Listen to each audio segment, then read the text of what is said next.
Hello, everyone. Good morning, good afternoon, good evening for the part of country, the time zone you are in. My name is Pal Gancha, and I will be moderating the session. I would first like to welcome our expert panelists, Rasha, Richard, and Zaki. Hello, everyone. Hello. Let's get started. I think this looks to be very interesting topic and very interest for me personally, because hygiene is something which everyone wants to talk about, or everyone wants to practice about. But the idea is, we talk all the latest next generation technology, but we still come to a basic hygiene factor, right? And this is the reality of life. Now, the topic given to us is cyber hygiene, best practices and biggest challenges, right? And what I've seen based on my CISO career over the period of time, that everyone wants to practice hygiene in different way, right? Someone wants to talk about the numbers first. Someone would want to put it a matrix of heat map.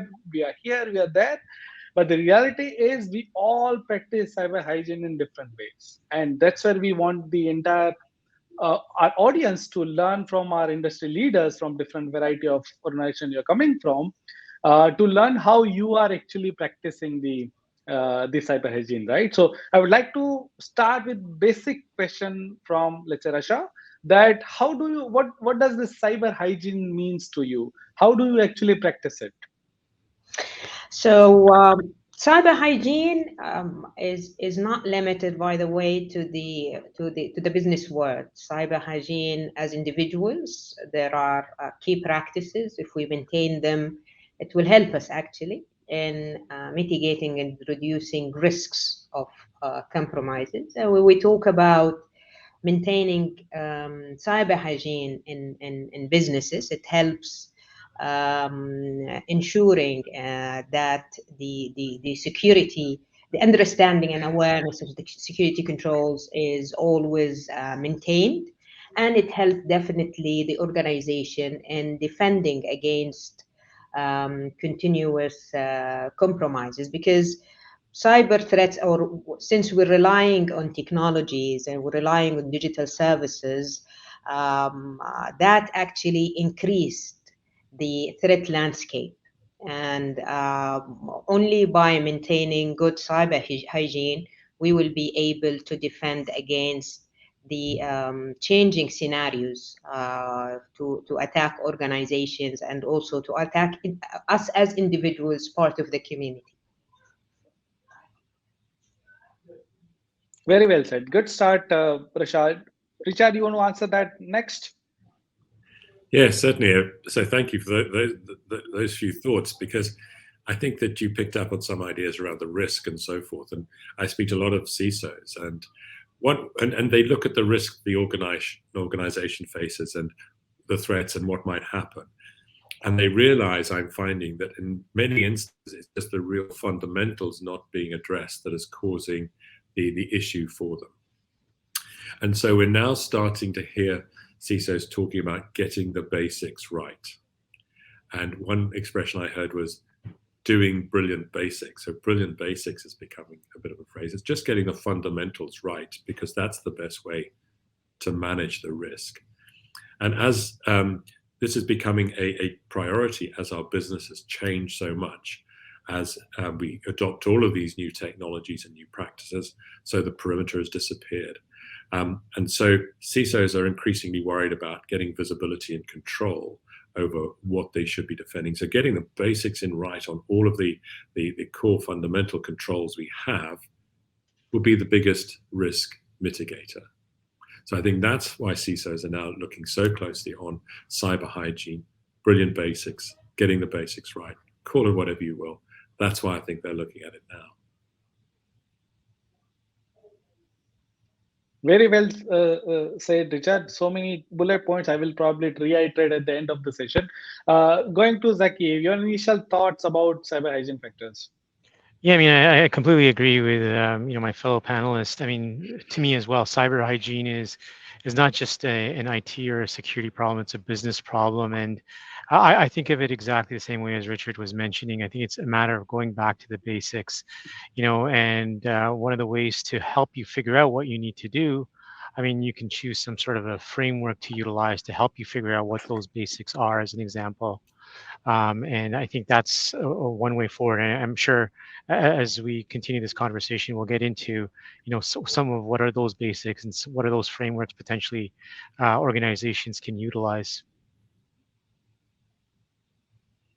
Great. Thank you for the initial thoughts. Now let's get into the actual subject, right? What do we mean by cyber hygiene? Do we have any technology, let's say tools available? We have technology, people, process, and every area aspect, right? And not only technology will solve certain issue, we'll have to have a bundle out of it. Let's say you need your team, probably you need technology team, you need your stakeholders also to support you from the awareness perspective, right? So let's talk about, let's say if we see the tools gamut of things, how do we ensure that entire tool gamut of things is taken care through hygiene factor? So I'm okay to, let's say Richard can start and then others can add on.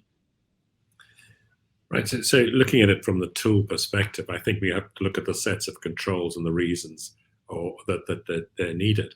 So to go back to my comments about visibility and control, what are CISOs worried about? First of all, identity and what and who is accessing our resources. So that identity issue is becoming important in a world where they get less visibility. So they're looking at tools to control who is accessing their resources and what they're accessing the resources with. A CISO friend of mine said to me many years ago, security is easy. All you have to do is make sure that only the right person uses the right resources. Simple, isn't it?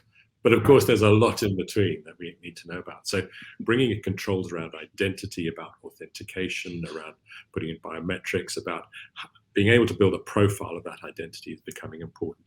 And attaching to it and identities around devices. Device and identity are now becoming linked. What is the state of the device? Because if we can block that area, then we're blocking the front door. So they're looking at tools to control that, and then tools to ensure that only the right resources are accessed. So micro-segmentation through tools. So those are some of the tools that they're looking at now in order to try and get the basics right. So our machines are up to date, they're in good order, we know who's logging in, and we're only letting them look at particular assets. So that's some of the tooling that they're looking for now.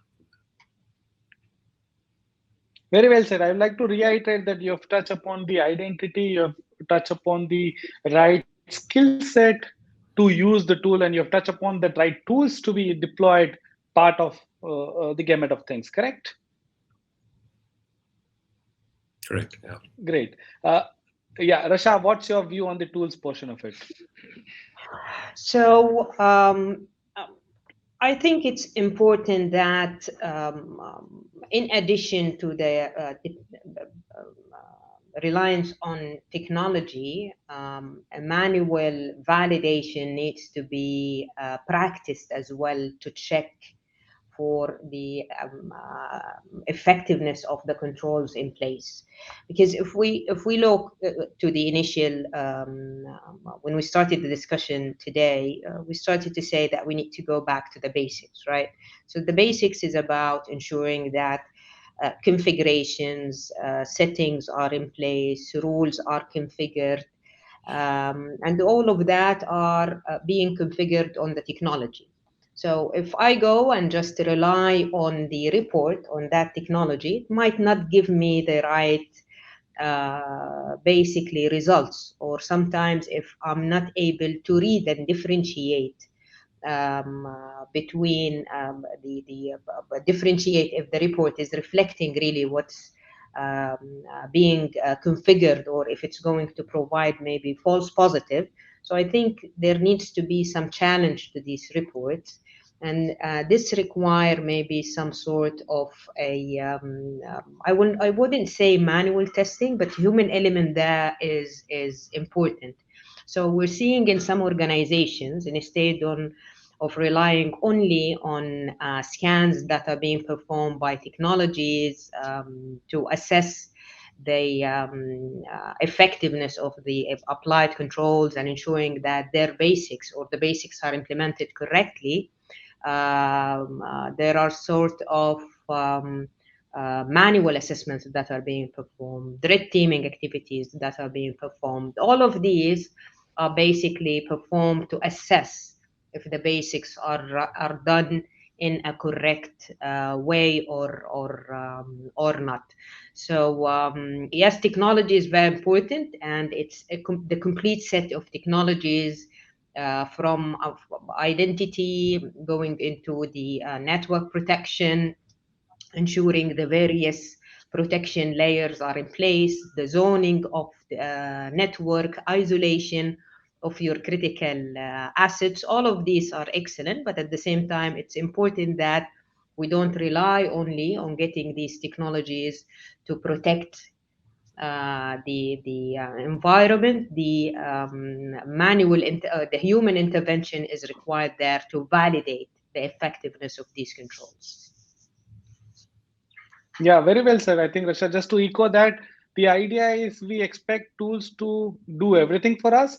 I mean, that will be the end of the story, right? Tools probably cannot independently function until you continuously improve on the configuration. The maturity level of the configuration should also go high based on the time intervals what you do, right? Yeah, We have very well if you allow articulated. to comment on this point, I totally agree with you. So it happened in certain cases when we get into debriefing on compromises that happened for some organizations. We hear them blaming the technology. We're using X technology, although we got compromised, although we're using X or Y technology. So the issue is not with that technology. The issue is in the configuration, the settings, how well are you maintaining this technology? Is it up to date? So leaving, let's take antivirus as an example. Having an antivirus by itself, it will not protect. Ensuring that it is always updated. And even the antivirus by itself, it will not help. We have different layers. So yes, technologies alone will not help. Yeah. Absolutely. Very well touched upon, Barsha. Thanks for that. Zaki, your views on the tools perspective. Yeah, yeah, absolutely. I think, before thinking about, the tooling, I mean, there's basic tooling that every organization requires. I think first it's important to assess where you are currently from a cyber maturity perspective, where your risks lie, the industry that you're in. I mean, each of us are in different industries, and we have certain risks that we need to mitigate. We have certain regulations we need to also consider as part of our cyber program.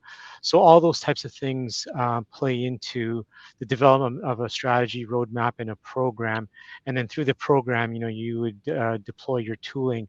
So Richard talked about identity and access management tooling, and some other. Rasha also talked about both from the people and process side, not just technology side.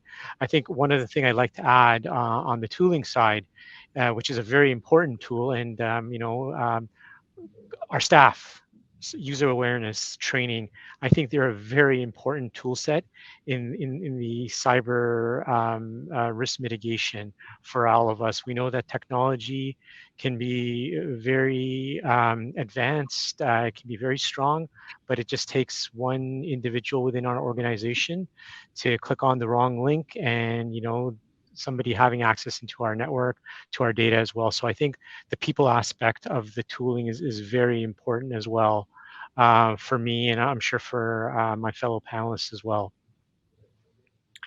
I would agree with that, Zaki, about Yeah. the people, and I'm finding CISOs are now talking about Very well said. I culture. think, Zaki, you have touched upon. And they're talking about how to change the culture of the organization. Yeah. So taking it beyond security awareness, because we're asking users now to take on more and more responsibility and not to click on things and so forth. So I think that is a very important point as well to bring up. Yeah, absolutely. I mean, we rely a lot on technology, but just as much we rely on our people, and that's the messaging we continue to drive home to everybody, saying that our individuals are a line of defense, our staff are a line of defense for us. Sometimes they may be a last line of defense for sometimes companies, so they are very important. Absolutely, Zaki, and that brings to us for the next topic, which is about awareness. So tools is one portion of it, that you need, let's say, hundreds of tools to tell yourself, obviously, that okay, I'm safe enough, or my ecosystem around cybersecurity are well covered. But at the same time, one click can lead to massive outbreak, right? So let's talk about the awareness piece. Maybe we can start with Zaki, that how do we ensure that the hygiene factors from the awareness perspective is handled based on your experience? Yeah, no, like I said, this is a very important topic, and it really, it's a matter of establishing a security awareness and training program in the organization, and the training and awareness can be different depending on the business groups that you are that you have within your organization. Some business groups are higher risk, as an example, business groups that handle money, business groups that handle personal information, and other types of information similar to that. Those type of business groups may require additional, very focused training, and that kind of training can be through one-on-one presentations. It can be through online training, but it's really important to understand your user base and ensure that you are delivering the right types of awareness and training to them. So, as an example, a lot of companies have a security awareness and training program where they ensure that their staff are trained through online electronic training, perhaps through regular security bulletins. Very important to that as well is the testing of those individuals to make sure that they are understanding the training that they've received. And that can be through regular phishing simulations to see how many individuals are number one, or know how to spot a phishing email, and then number two, know what to do when they receive a phishing email. We all have our internal processes we ask our staff to follow when they receive a phishing email. So that's part of the training as well. Very well said. I think two areas you have already covered. A, grouping of the individuals. Some are probably high risk users. Some probably could be a Yeah, normal user, the standard one, right? And then absolutely. if you don't provide specific training, you may lead to, let's say, mistraining, or let's say people might not follow the same guidelines, right? So, Rasha, what's your view on awareness for the end user is obviously key thing. I think, again, I can't agree more. Yes, awareness is key, and you can easily, through awareness, transform your weakest links to be your strongest, basically, links, and your advocates and protectors. However, I think for some organization, they fall into the trap of doing or providing awareness and training only for the sake of achieving compliance. So they don't take into account that only by providing proper and relevant training, organizations will be able to protect their infrastructure from continuous attacks. So what we're seeing, again, each and every regulation and standards around the world is mandating training. So to achieve that compliance requirement, you can easily just send out a communication email and have general comments about awareness and security controls. But that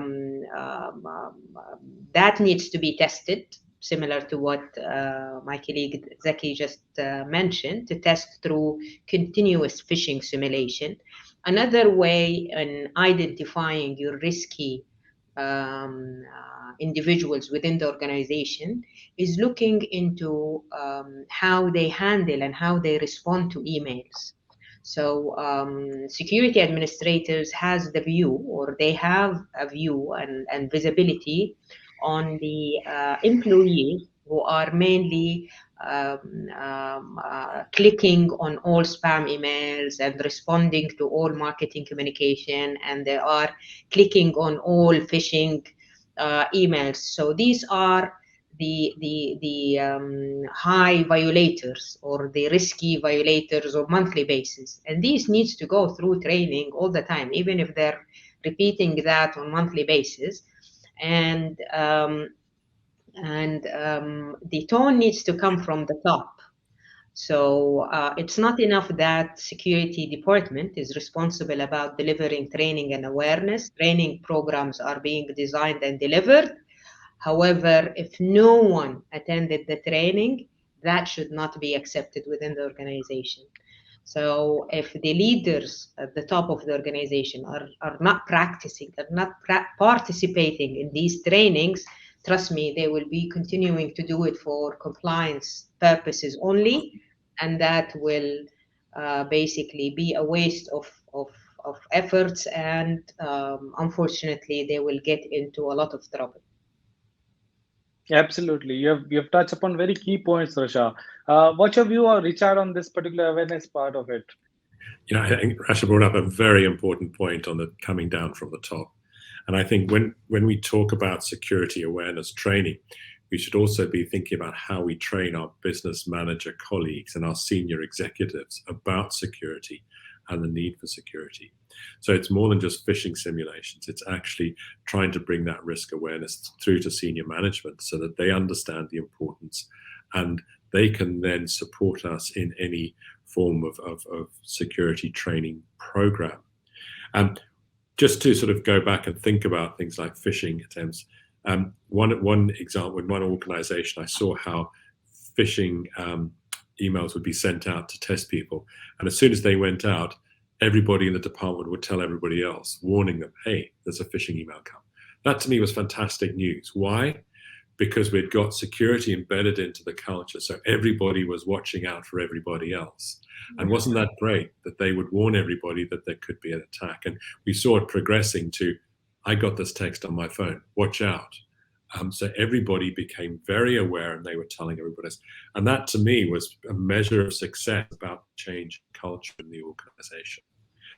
Another trick that one CISO I knew used to do was he'd come into the company meeting when everybody was there and say, who's part of the security team? One or two people would put their hands up.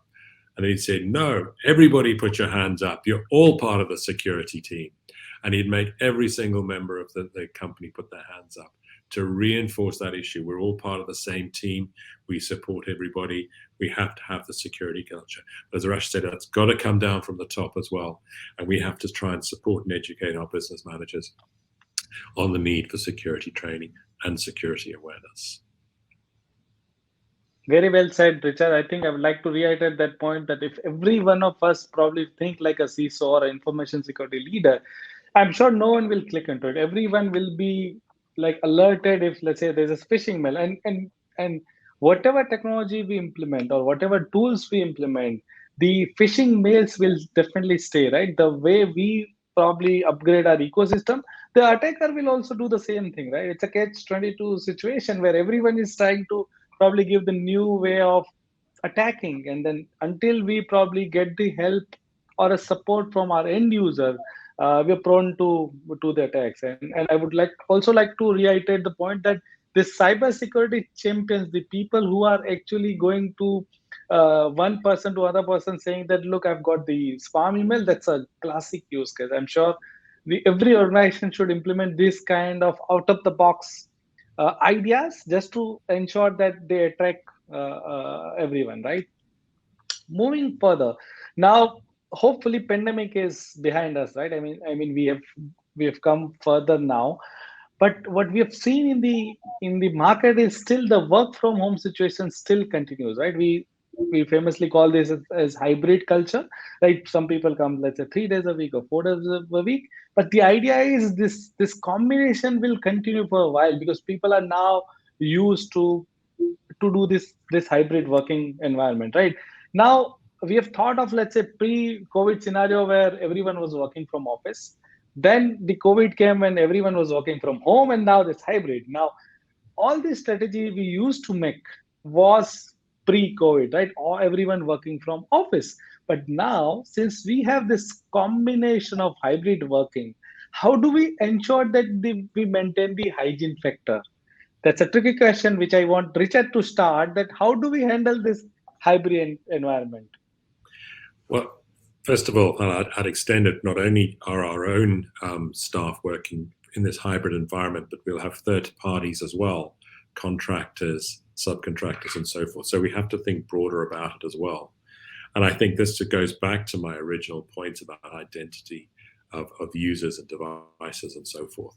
Knowing who is coming in, getting them authenticated, and making sure that device is in the right state, because what we don't want to do is let in any attack through that way. So we've got a built-in series of controls that will make sure that we can look at the status of the device and the status of the individual, make sure they're the right individual. And we'll have to start building what we call contextual awareness. Situational awareness is one other expression. Is the person logging in from the right location at the right time, the right place, to the right asset? So we have to build a picture, have to build a level of trust, check that level of trust, and continually monitor it as they start to interact with our resources from a remote location. So I'm seeing there's a large drive towards that kind of capability, that kind of set of controls. It's almost building a picture of the user, a picture of the access, and then giving a level of trust to that picture of who they are. So that's how CISOs are doing this now, getting the basics right about people, about their devices, about where they're going. Very well said. Thank you for that input. Rasha, your views on this particular challenge? So hybrid working basically forced organizations to think about additional controls that they need to implement and educate their employees about. And these controls has nothing to do with the data centers of these organizations, because when you have your employees working from within the premises of the organization, you have number of controls that are not not the technical controls. For example, the physical security controls, the checks on visitors, limited areas, or there are restricted areas for limited people. All of that, when you allow hybrid or remote work, you don't have control over these. So if you don't educate your employees, if you don't raise their awareness and make them understand why they need to protect this data and how risky it is to connect remotely from a like while connecting their screens to the TV or a screen in a restaurant or something like that. So they need to know that they are part of the defense layers. So they need anything that we're missing from a control, the physical controls that are no longer there, since we're connecting from home or from outside the organization. We as employees are responsible about ensuring that the area we're connecting from is safe. No one is taking pictures of whatever data we're presenting on the screen. All of these are things that only employees who understand risks of cybersecurity or breaches, implications of data breaches, will be able to help in addressing them. Very well said. I'm sure that we have rolled out so many new awareness things, saying that look, you're working in office, everything is cordoned, right? The perimeter is fixed. But when you're working from home, technically someone else can look at you. Let's say you're working from hotel or a restaurant or somewhere the open place, the risk becomes open. There can be an attacker who is like shoulder surfing on you, can see your screen, probably look at your screen, how you're doing, how you're planning, and this will pose the organization to a larger risk than the earlier working from office, right? Zaki, your views on this particular challenging equation? Yeah, if I can just add that, I think what's important is that the security that you've established within the office follows the users as they work away from the office. And what I mean by that is, the security controls you have, like the firewalls and data loss prevention capabilities, not giving patching capabilities on the workstations, as an example. All those security features are still able to work when somebody's working remotely, and I think that's very important as well. So, when as individuals move from the office to remote locations, we need to have visibility into their patching status, whether there's any vulnerabilities on their machine, making sure their machines are continued to be locked down. They're not able to copy information from their work machines to a USB storage device, as an example. Those kinds of controls needed to continue to work. At the same time, we needed to provide them with secure access back into the office, making sure, there's multi-factor authentication, use in the remote access and through other areas that are needed as well. So those are some of the key tooling that we wanted to make sure were established to have that seamless movement from the office to remote location. Absolutely. I think you have hit the right point saying that Yeah. let's say multi-factor authentication or probably working from home, always on connectivity, that machines and antivirus or patches are up to date. Those are actually hygiene factors. We'll have to ensure that, and I'm sure nowadays the bandwidth is not a concern more. If even at the rural places the bandwidth is good, but the idea is the machine, the device where the user is connecting has to be strong enough to ensure that the end-to-end transaction is happening properly, right? Devices are should be updated, right? Now we are running out of time. I would like to ask the last question to every one of you, that over the period of time you have ensured that the hygiene factors are taken care of, right? So give us one example what you were doing, let's say 1 year before, and now it evolves, right? And you have evolved this year. Okay, earlier you were doing this, and now you are doing probably the change, the delta part of it. Rasha, you can start with this. So again, it all goes back to the last topic we talked about, the hybrid discussion or hybrid model of work. So in the past, we used to, or a year ago, we used to work from within the office. So our employees were connecting to secure wireless networks within the office.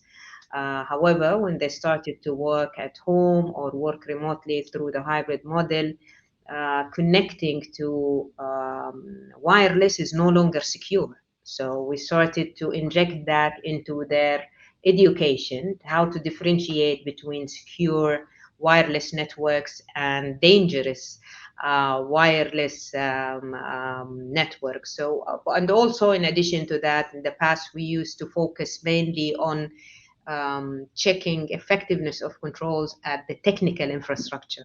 So a lot of scans, a lot of configuration reviews, a lot of vulnerability scan. So now we started to talk more to our businesses, talk more to our employees, highlighting risks to them, sharing with them some of the horror stories so they can join the forces and basically start practicing good hygiene themselves, and also report any deviations that they're seeing and we may not be aware of. So maybe going back to the idea that Richard was talking about, which is everyone is part of the security team. It's not the responsibility of cybersecurity only, but that can only happen if you're sharing the objective and you're sharing the goals and targets with everyone within the organization using their language. Very well said. I'm sure using the layman's language always helps to get them to give them our confidence, right? I mean that's how we evolve.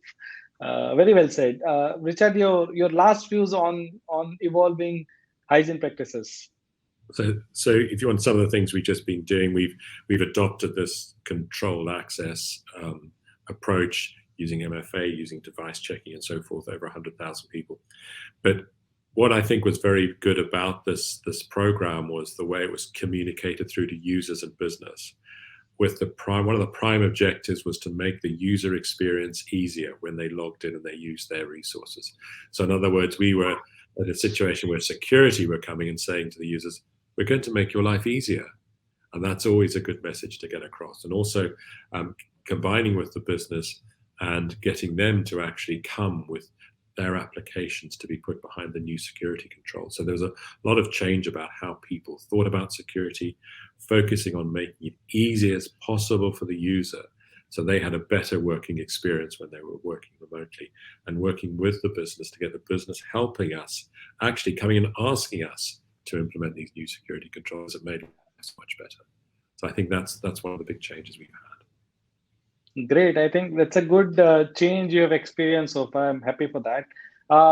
Zaki, what's your last view on evolving of the hygiene practices so far? Yeah, I think what's key for us, as we go through the digital transformation, was around maintaining good visibility with data proliferation happening, also ensuring that we've got visibility into incidents happening quickly. So the detection and response capabilities has been an area of real focus for us, minimizing manual human intervention, utilizing AI, machine learning in our tooling, through our tooling, to quickly identify threats and respond to those threats as well. So that's been an area that's been a real focus area, I think, and many companies are going down that journey as well. Very well said. Yep, you've touched the right point. Great. With that, we come to an end of our panel. Thank you, Rashab, Richard, and Zaki, the expert panelists, for giving their precious time, sharing their experiences with us. And I would like to thank all our audience for their time and listening to us. Thank you so much. Thank you. Have a nice day ahead. Thank Bye. you so much. Thanks, Richard and Zaki. Thank you, Rasha. Thank you, Zaki.